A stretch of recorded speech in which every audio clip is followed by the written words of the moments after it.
this is your life. That's a story into itself. But before we talk about that, what happened to Truth or Consequences? Well, what did happen to it? You really put me on the, I don't know, when it came back on in 54, we needed an MC who could develop an empathy with the contestants. And so we immediately thought of Jack Bailey, who was already hosting Queen for a Day to enormous success.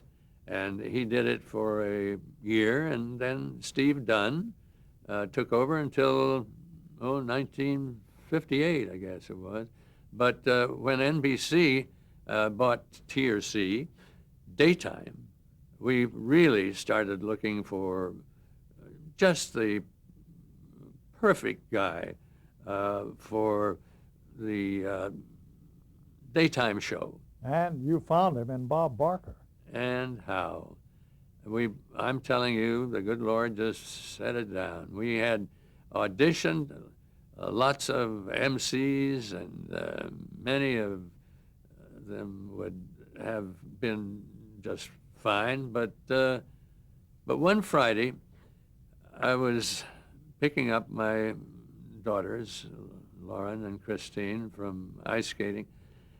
I had the car radio on, and I heard this fellow getting lots of laughs from a room full of people and somewhere on the fringes of Los Angeles. And this was a fine, fresh MC. I told the girls to try to pick up the fellow's name, but all we heard was the name Bob. Well, my staff managed to get a hold of the station, and the following Monday, the switchboard operator buzzed me and said she had a Bob Barker on the line. I asked Bob to come to see me at his convenience, and in 20 minutes he was there. A very young and handsome Bob Barker. We ran through a couple of TRC acts, and everybody agreed Bob was terrific. But just to be sure, I wanted to see how Bob would look on camera. Can you imagine? So Burl Adams arranged for Bob to come on during the warm-up of Tennessee Ernie Ford's show. And as I should have known, Bob looked great on camera. How is his style different from yours? Well, Bob was certainly more low-key, which was just exactly right for the daytime show.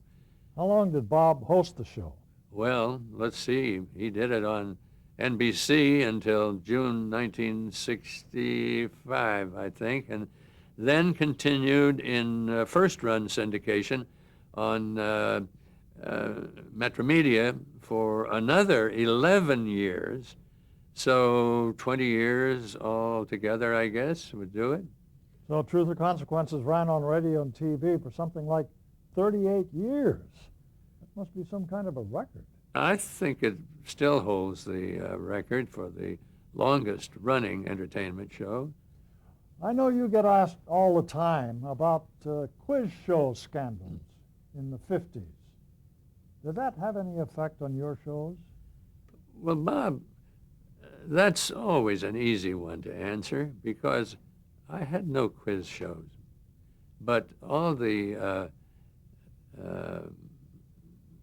the others in there, the participation type shows that were being scrutinized all the time. After that time, the networks set up standards and practices departments so everybody would know what the rules were. Well, there was one very nice NBC investigator named Simperman who was looking over our daytime shows, and we had several on the air then. It was Christmas Eve, and the meeting was just going on and on and on, and finally, one of my It Could Be You writers, Jim Chadwick, looked up and said, "I can't stay any longer. It's Christmas Eve, and my son's tree and presents are up in Lake Arrowhead. I have to go." That ended the day and the entire investigation of our shows. There was something involving Simperman, your brother Paul, and a bottle of champagne, as I recall. Well, Paul gave Simperman a bottle of champagne on New Year's Eve because it was his birthday. And Simperman told me later he didn't open it for 3 years for fear someone would say it was payola. I never could have managed those shows without my brother, Paul, who ramrodded all of the daytime properties. He's the best. Now tell us, Ralph, will you, what gave you the idea that this is your life? Well, it's sort of evolved from our wartime bond sales and the other things we had been doing for the servicemen. Shortly after the war, General Omar Bradley contacted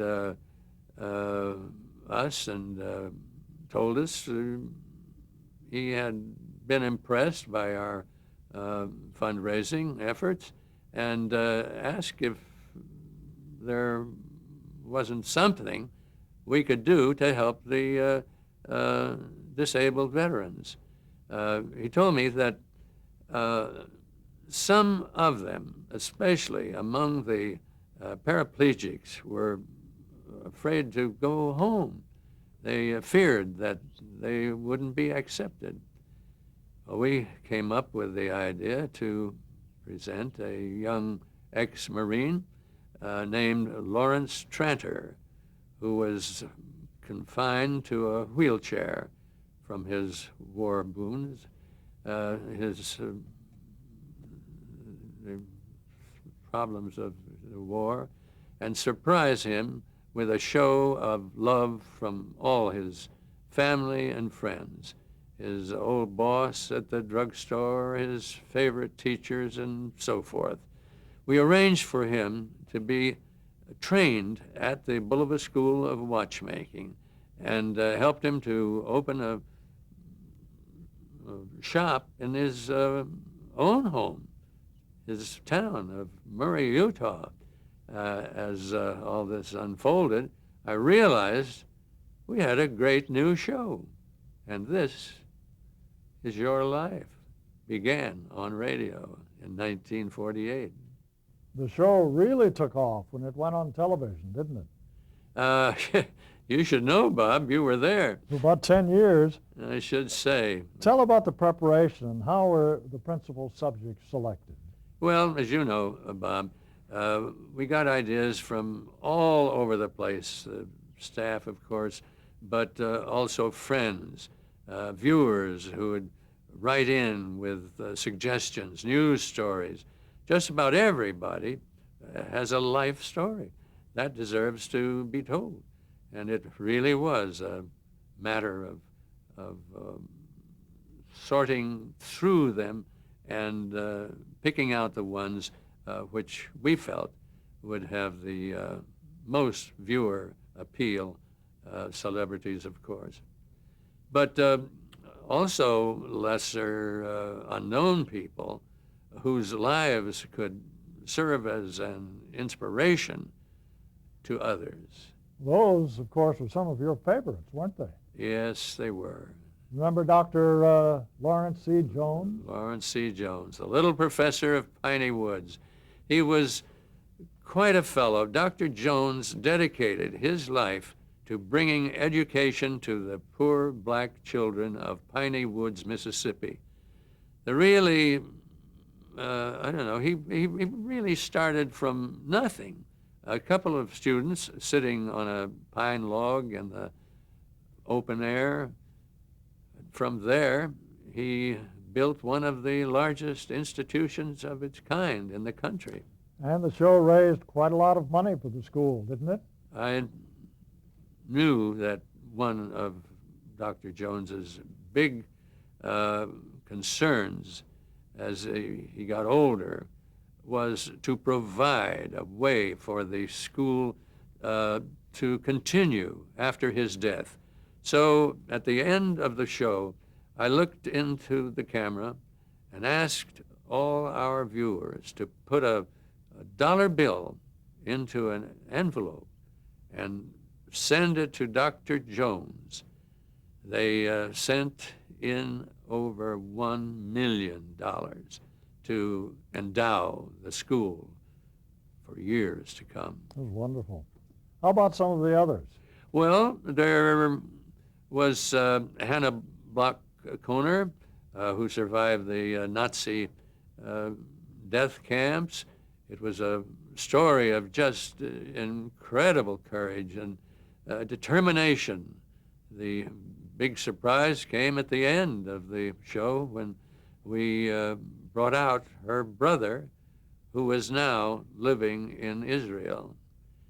She hadn't seen him since they were separated in the concentration camp 10 years earlier. Believe you me, that reunion was one of the most emotional ever. And I don't think there was a dry eye in the studio or among the viewers. The surprise element was important, wasn't it? Oh, I think that was one of the biggest appeals of the show, Bob, to see people's honest, unrehearsed reactions. How hard was it to keep a secret? Actually, it wasn't as hard as you might think. People love surprise parties, and so the friends and relatives were usually very good at keeping their mouths shut. Even the press was unusually cooperative.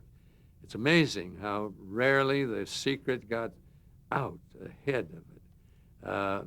Only 4 times, I think, we had to cancel. Let's see where there were Robert Young, Bob Young, Zaza Gabor, God bless her, and Ann Sheridan, because they found out. Gloria Swanson called me the day before the show and told me she knew she was going to be the subject.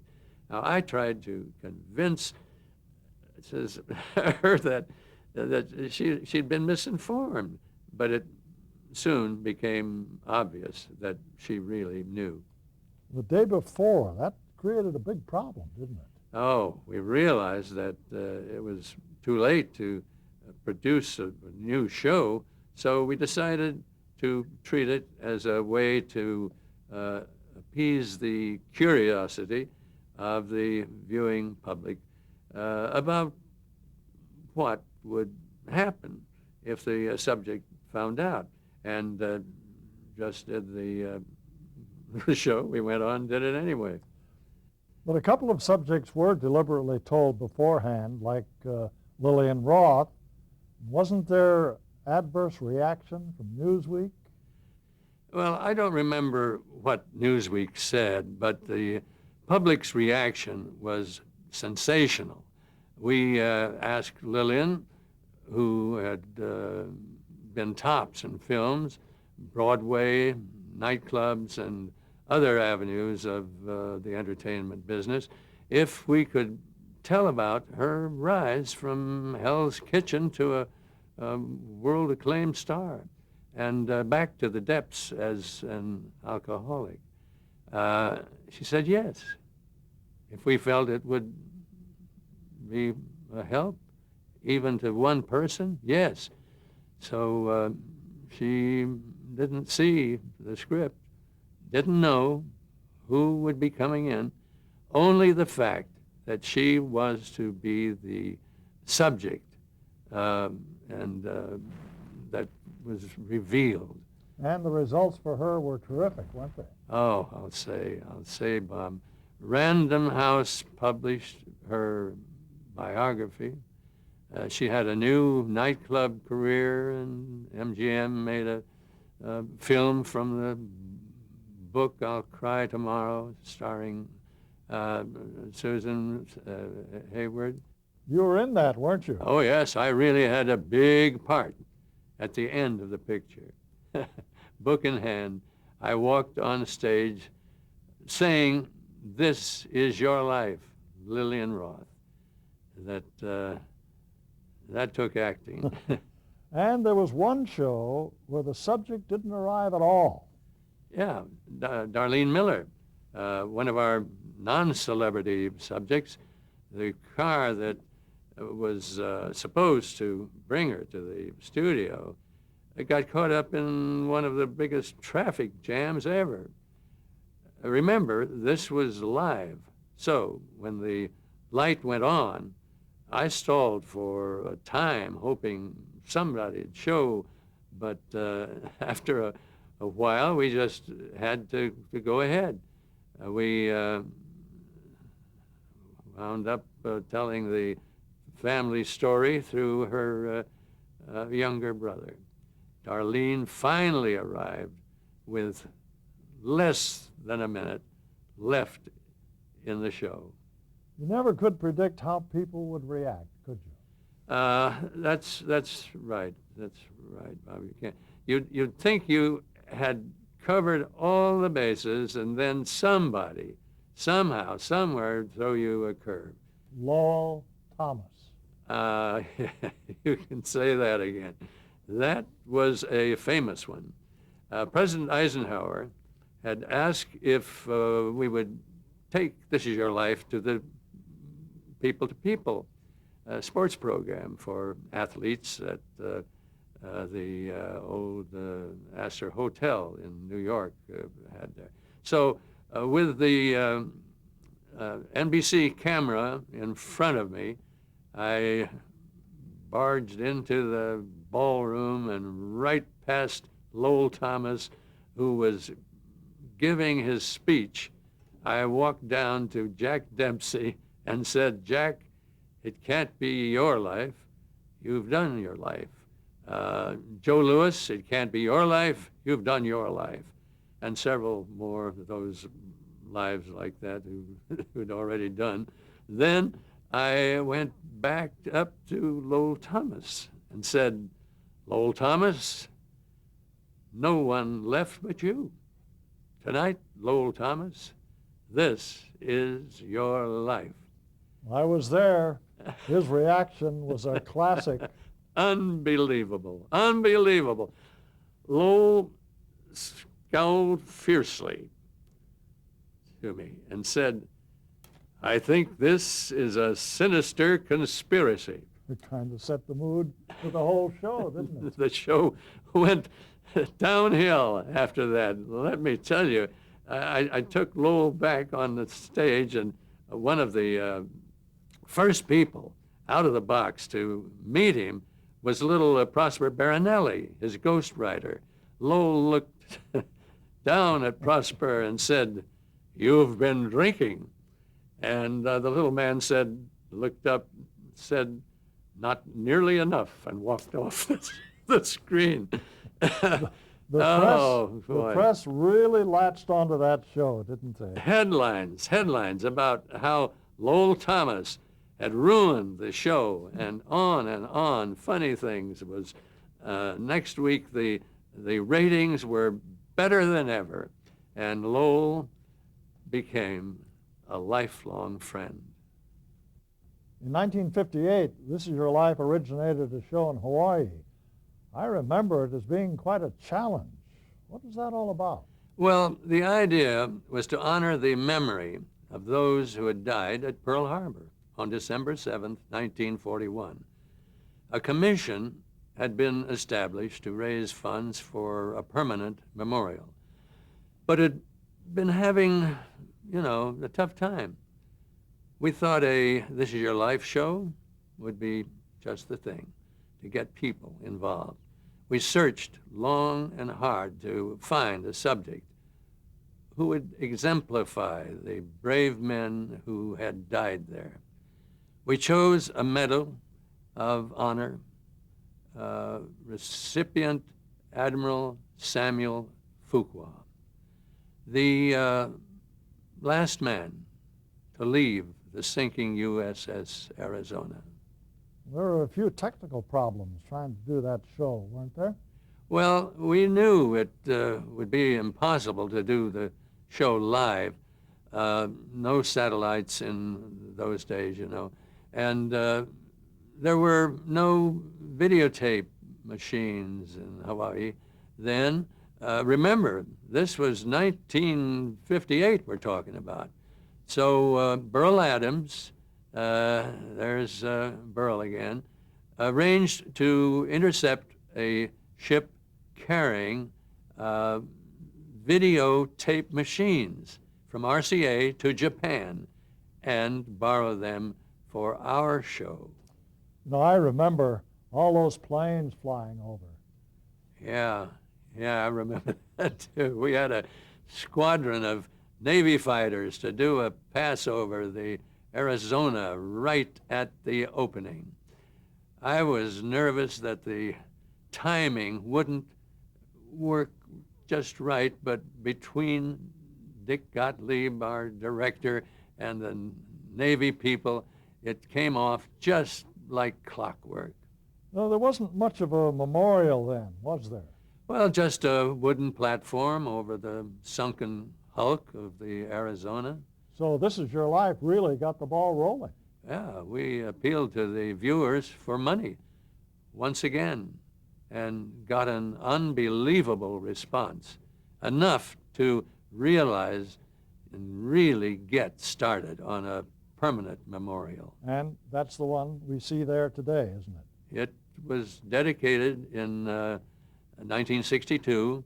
I've always been glad that our show played such a big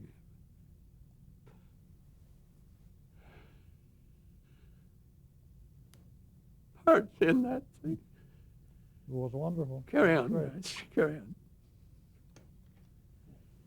Hot darn, that's a goodie. Okay, how do you want it? You ready? Yeah. Let me get some. This is water.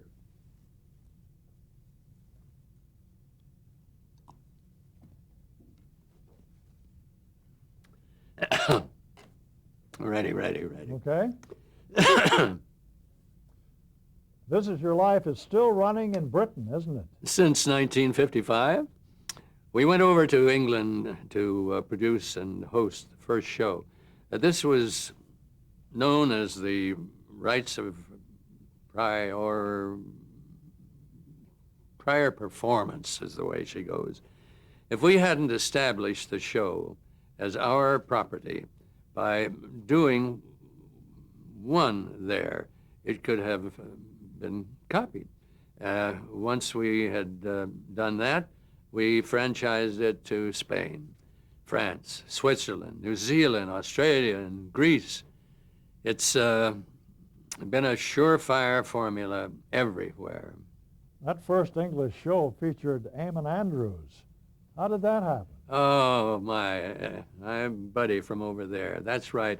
Actually, that came about quite by accident. Now, Eamon, that we're talking about, was the host of What's My Line in England, because he'd come over and we were friends. He came over and watched the show and then went back and put it on in England. And had seen our show there in America for a long time. So there he was. He was taken with and got the BBC interested in producing a British version.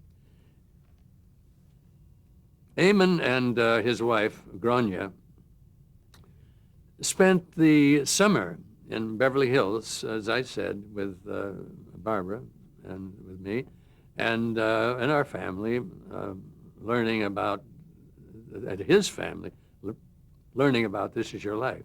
Shortly afterwards, Barbara and I, our three little consequences at that time, Gary, Christine, and Lori, Sue and Jim Chadwick, and Axel Gruenberg went over to produce the first show over there. It was supposed to be the life of English football star Sir Stanley Matthews.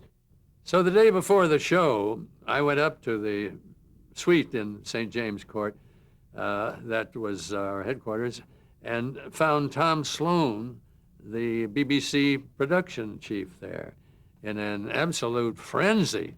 The Daily Sketch newspaper had published the fact that Matthews was the subject. That caused quite a panic, I imagine. I realized we had to choose someone else, but who? At this hour, there could be only one, Eamon, the Englishman himself, you see. We had to pull kind of a double cross to keep Eamon from finding out. So we told him we were going to do Freddie Mills, the English boxer, instead. Meanwhile, we let Freddie in on the whole thing. He had to keep Eamon away from the studio and the showtime, of course. He did it perfectly, and just before the show went on, Freddie and Eamon slipped into their seats in the audience. Eamon thinking it was Freddie's who was to be surprised, and Freddie knowing it was Eamon. After a little misdirection in the audience, I walked over to Eamon and said, "Hi, Eamon. Take this book and read the name, would you?" Eamon, thinking it probably be Freddie Mills' name, read his own and turned pale and said, "Crikey." And that show, they kept the name for years. I don't know if they do it anymore. Anyhow, that show was a tremendous kickoff to the series. And though Eamon has since left these mortal shores, Michael Aspel continues the tradition in fine form, now completing its 42nd year.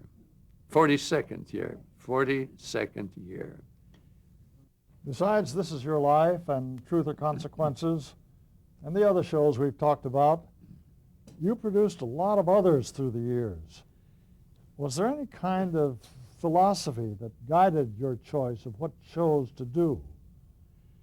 Well, Bob, I don't know you can call it philosophy, but I was always drawn to what I call people shows.